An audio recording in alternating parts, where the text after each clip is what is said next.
you receive Tracepak, you should follow the same procedures that you do for any shipment. Inspect it for damage.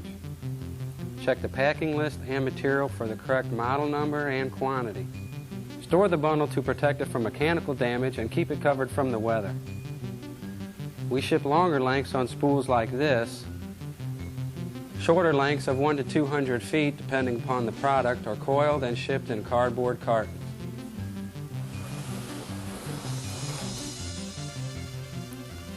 When the bundle was shipped from the factory, a protective cap was put over each end of the bundle to keep the insulation dry and to keep any foreign material out of the tubing. You should make sure that these caps are still in place when you receive the bundle.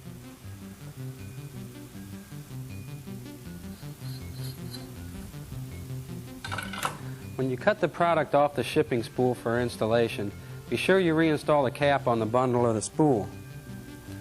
You must also protect the ends of the bundle you just cut off. It is very important that you protect the ends of the bundle from moisture at all times. To straighten Tracepak, you can roll it out on the floor or any other flat surface.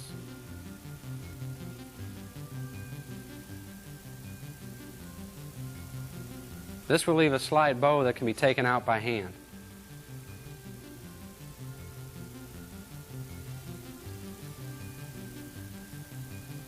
Another method is to use a second, smaller spool to straighten the bundle as it is taken off the shipping spool. Tracepak is easy to bend. The parallel construction is the secret. All of the tubes are bending together instead of against each other, as in cable products. Although Tracepak does not require any special tools for installation, we have designed two to make installation and instrument hookup even easier. This one makes bending the process lines to 2 1/8 inch centers almost effortless. It's a real time saver. This tool is designed to bend the bundle.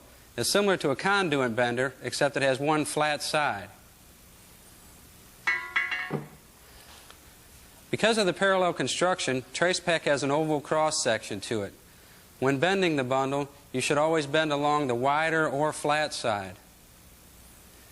Anything approximately 16 inches in diameter can be used as a bending mandrel. Here we are using a small shipping spool.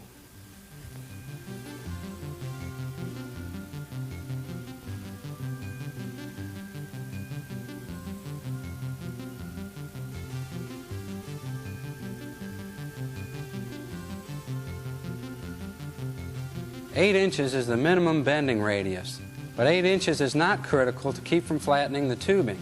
This tubing is still in good shape after being bent to a 3-inch radius.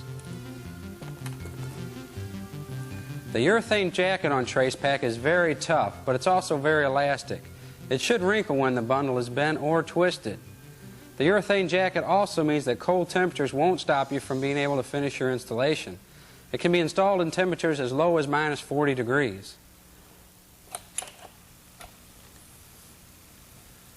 Making a bend the other direction is simple. There are two ways to do it. The first and easiest way is to make two bends.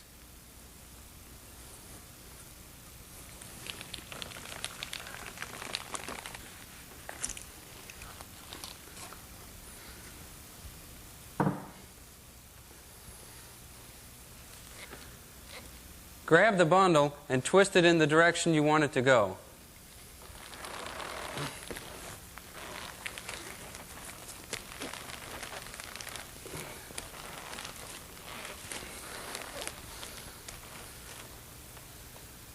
The second way is to grasp the bundle and twist it 90 degrees so the wide side is now facing the way you want to bend it.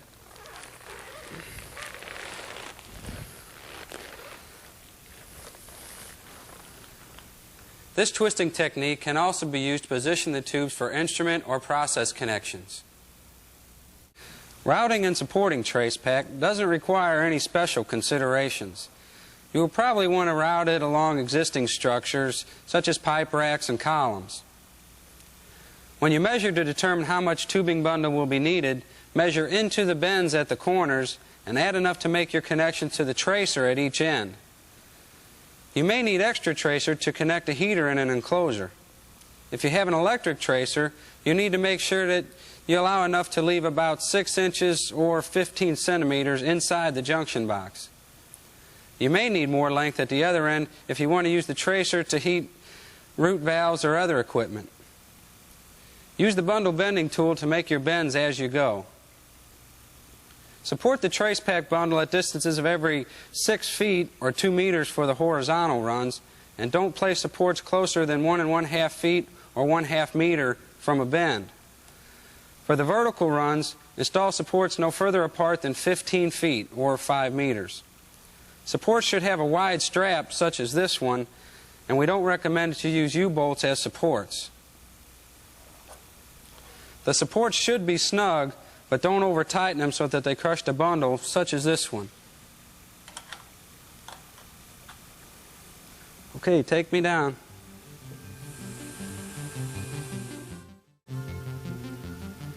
During installation, you must keep both ends of the bundle covered to prevent any rain or other moisture from getting into the insulation. It's a good idea to tape a plastic bag over the end until it can be permanently sealed and weatherproofed. The jacket is so tough that you need to use a very sharp knife to prepare the ends. The cutback distance is determined by the length of the tubing required for the process connections or the length of the tracer required for the tracer connections, whichever is longer. Again, if it is an electric traced bundle, remember to allow enough tracer. Leave a minimum of 6 inches in the junction box. Cut around the jacket and remove it.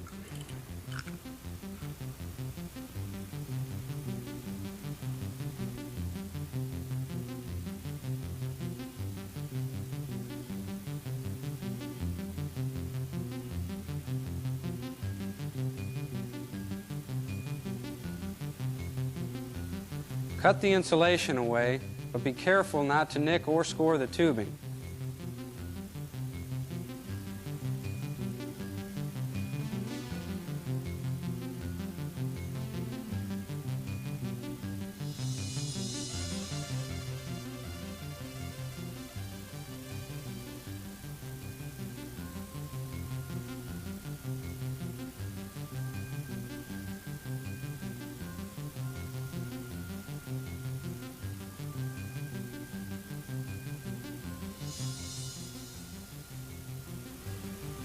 If you're using a heat shrink end seal boot, install it at this time. If you're using a silicone end sealant, now is the time to cut back the insulation according to the instructions.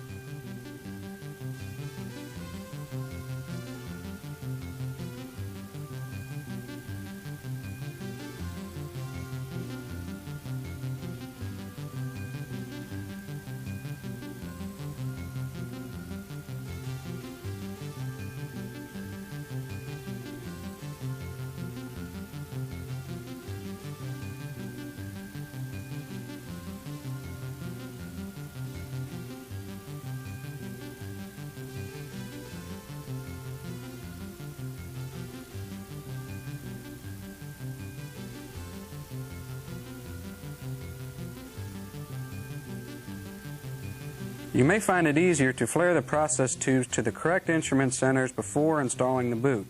There is no correct order. Experience will determine which one is easier for you.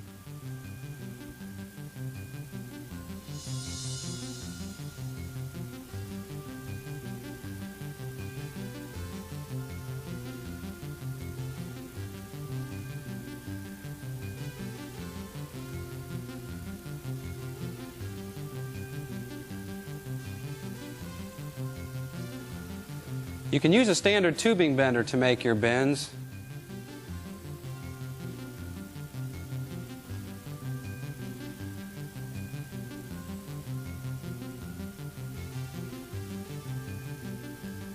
Or this tool, available from Obrien, makes getting to 2 1/8 inch centers a snap.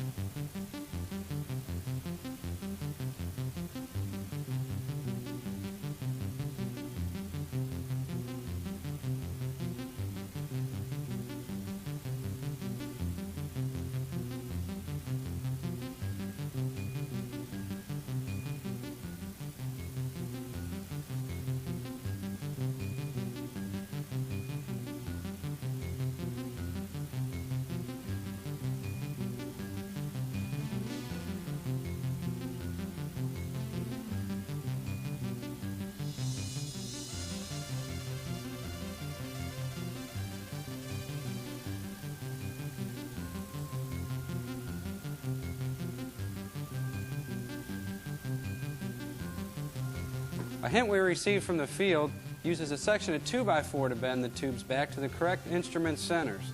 They used a short piece of 2x4s and eased the corners with a rat tail file.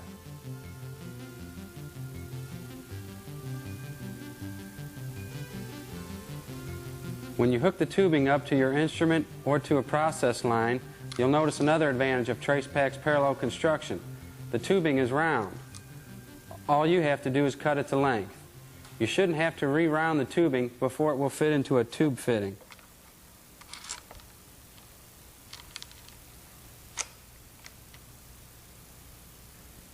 Here we are installing a light trace tubing bundle in a Vipack enclosure. The 3/8" steam tracer is routed to the steam heater in the bottom of the enclosure. Pre-insulated TPS is used to route the condensate to the return system. There are several different kits available to power the electric tracer and terminate the other end. This is an end termination fitting. Its purpose is to seal the non-powered end of the heating cable. It is approved for Division II areas. It is a model PMKG-LE or a PMKG-LE CSA in Canada. The PMKG-LP or the PMKG-PC CSA power connection fitting is also approved for Division II areas. It does not include the junction box. You strap the power connection fitting to the tubing bundle. The RTV end seal or the heat shrink boots can be used to seal the end of the bundle.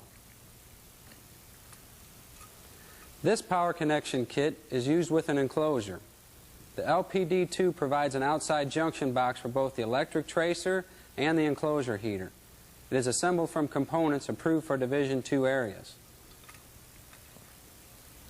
This installation uses an improved fitting ordered with an enclosure heater. It is installed in a junction box shared with the Division II heater. If you don't need an external junction box, this is the most economical method of supplying power to the tracer and enclosure. The Obrien TPC1 fitting is certified for Division I areas in Canada, and approval in the U.S. is pending. The TPC1 can be used by itself as a power connection fitting or as an end fitting. It can also be ordered as an accessory to the enclosure heater. It provides a gland and seal in a very compact package, and since it does not use a water-based sealing compound, it can be installed at temperatures as low as -40 degrees. It is also an economical alternative to other Division I approved equipment. An ambient temperature switch can be used to turn the tracing system on and off as the weather dictates. We recommend using 50 degrees Fahrenheit as the set point for water freeze protection. The switch is installed before the power connection to the tracer. At other times, it is necessary to control the tracer based on the temperatures of the process. In that case, you'll need to install a line sensing thermostat.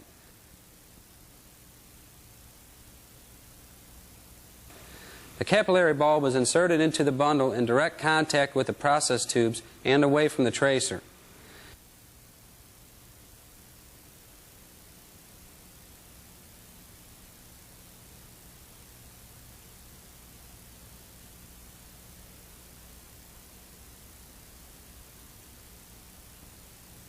Use the jacket patch kit to seal and weatherproof the slit in the bundle.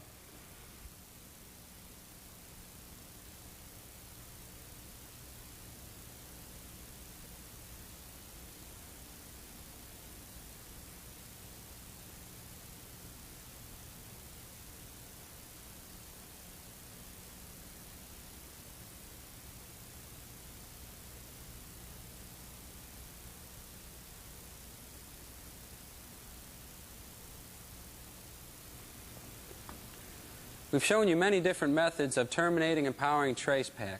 With each of these, as with the bundle itself and other options, you should always refer to the written installation instructions that accompany the product.